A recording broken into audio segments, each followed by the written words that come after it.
Her Har Mahadev. Welcome to my channel. आज मैं बात करूंगी चंद्रदेव के एक ऐसे श्राप के बारे में जो आज भी हमारे जीवन से जुड़ा हुआ है।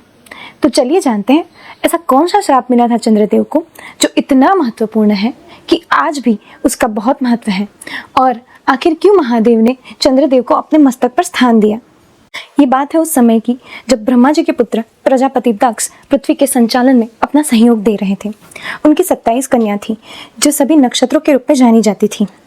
उन्होंने अपनी सभी कन्याओं का विवाह चंद्रदेव से करवा दिया था, परंतु चंद्रदेव को उन सभी में से केवल रोहिणी से ही प्रेम था। वे सदैव रोहिणी के पास रहते और अपनी अन्य सभी पत्नियों की उपेक्षा करते।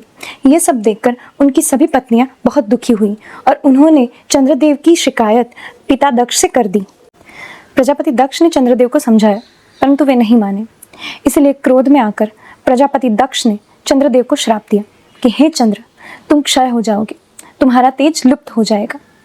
इस श्राप के कारण चंद्रदेव का तेज घटने लगा और दिन प्रतिदिन वे क्षीण होने लगे, जिसके कारण देवताओं, ऋषियों और संपूर्ण सृष्टि को हानि होने लगी। सभी देवताओं ने चंद्रदेव को सुझाव दिया कि वे महादेव की तपस्या करें। अब केवल महादेव ही उन्हें इस श्राप से मुक्ति दिला सकते हैं।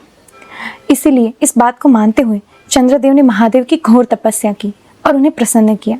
महादेव प्रसन्न हुए और प्रकट होकर उन्होंने कहा कि हे चंद्र, मैं दक्ष के श्राप को संपूर्णतः समाप्त तो नहीं कर सकता क्योंकि वह ब्रह्म ऋषि है, किंतु हाँ, मैं उसके श्राप का उपशमन अवश्य कर सकता हूँ। महादेव ने चंद्रदेव को अपने मस्तक पर स्थान दिया और वरदान दिया कि हे चंद्र, तुम प्रतिदिन घटते और बढ़ते रहोगे।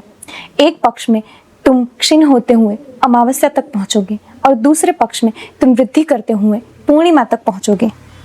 इसी कारण से आज भी चंद्रमा घटते और बढ़ते रहते हैं, जिसे हम कृष्ण पक्ष और शुक्ल पक्ष के रूप में जानते हैं। तो ये थी कथा चंद्रदेव के श्राप की। ऐसे ही महादेव से जुड़ी हुई कथाएं जानने के लिए मुझसे यहाँ पर मिलते रहिएगा। हर हर महादेव।